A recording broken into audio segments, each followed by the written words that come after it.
ایک چھوٹے سے شہر میں پرائمری اسکول کلاس پنجم کی ٹیچر تھیں.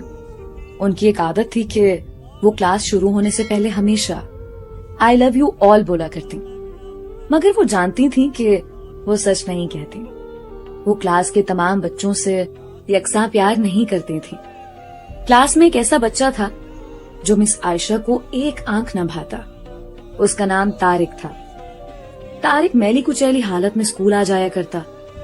اس کے بال بگڑے ہوئے ہوتے، جوتوں کے تسمے کھلے ہوئے، قمیض کے کالر پر میل کا نشان. لیکچر کے دوران بھی اس کا دھیان کہیں اور ہوتا. مس عائشہ کے ڈانٹنے پر وہ چونک کر انہیں دیکھنے تو لگ جاتا، مگر اس کی خالی خولی نظروں سے انہیں صاف پتہ لگتا رہتا کہ طارق جسمانی طور پر کلاس میں موجود ہونے کے باوجود بھی دماغی طور پر غائب ہے.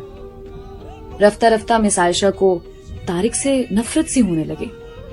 کلاس میں داخل ہوتے ہی طارق مس عائشہ کی سخت تنقید کا نشانہ بننے لگتا. ہر بری مثال طارق کے نام سے منسوب کی جاتی.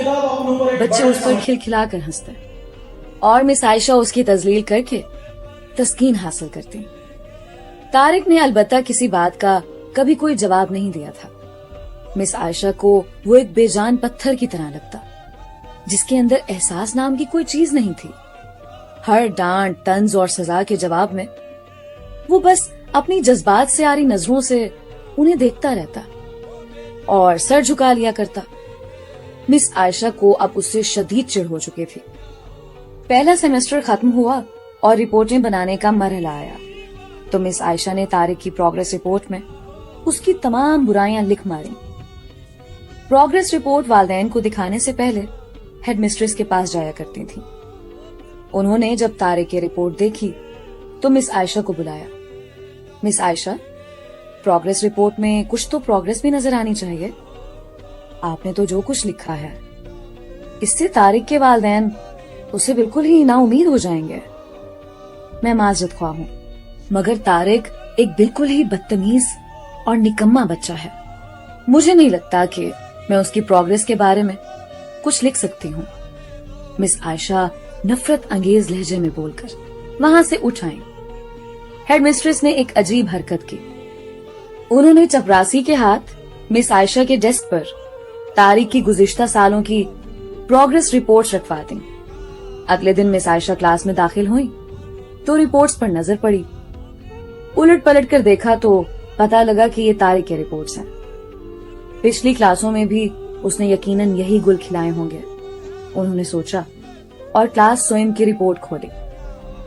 رپورٹ میں ریمارکس پڑھ کر ان کی حیرت کی کوئی انتہا نہ رہی جب انہوں نے دیکھا کہ رپورٹ اس کی تعریفوں سے بھری پڑی ہے. طارق جیسا ذہین بچہ میں نے آج تک نہیں دیکھا. انتہائی حساس بچہ ہے اور اپنے دوستوں اور ٹیچر سے بے حد لگاؤ رکھتا ہے. آخری سیمسٹر میں بھی طارق نے پہلی پوزیشن حاصل کر لی ہے. مس عائشہ نے غیر یقینی کی حالت میں کلاس چہارم کی رپورٹ کھولی. طارق نے اپنی ماں کی بیماری کا بے حد اثر لیا ہے. اس کی توجہ پڑھائی سے ہٹ رہی ہے. طارق کی ماں کو آخری سٹیج کا کینسر تشخیص ہوا ہے.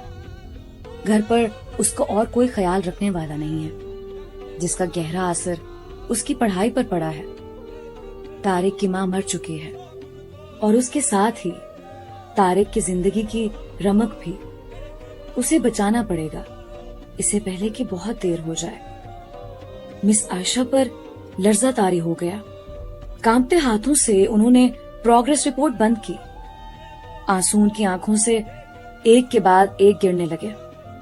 اگلے دن جب مس عائشہ کلاس میں داخل ہوئیں تو انہوں نے اپنی عادت مستمرہ کے مطابق اپنا روایتی جملہ آئی لو یو آل دہرایا، مگر وہ جانتی تھی کہ وہ آج بھی جھوٹ بول رہی ہیں، کیونکہ اسی کلاس میں بیٹھے ایک بے ترتیب بالوں والے بچے طارق کے لیے جو محبت وہ آج اپنے دل میں محسوس کر رہی تھیں وہ کلاس میں بیٹھے اور کسی بچے کے لیے ہو ہی نہیں سکتی تھی.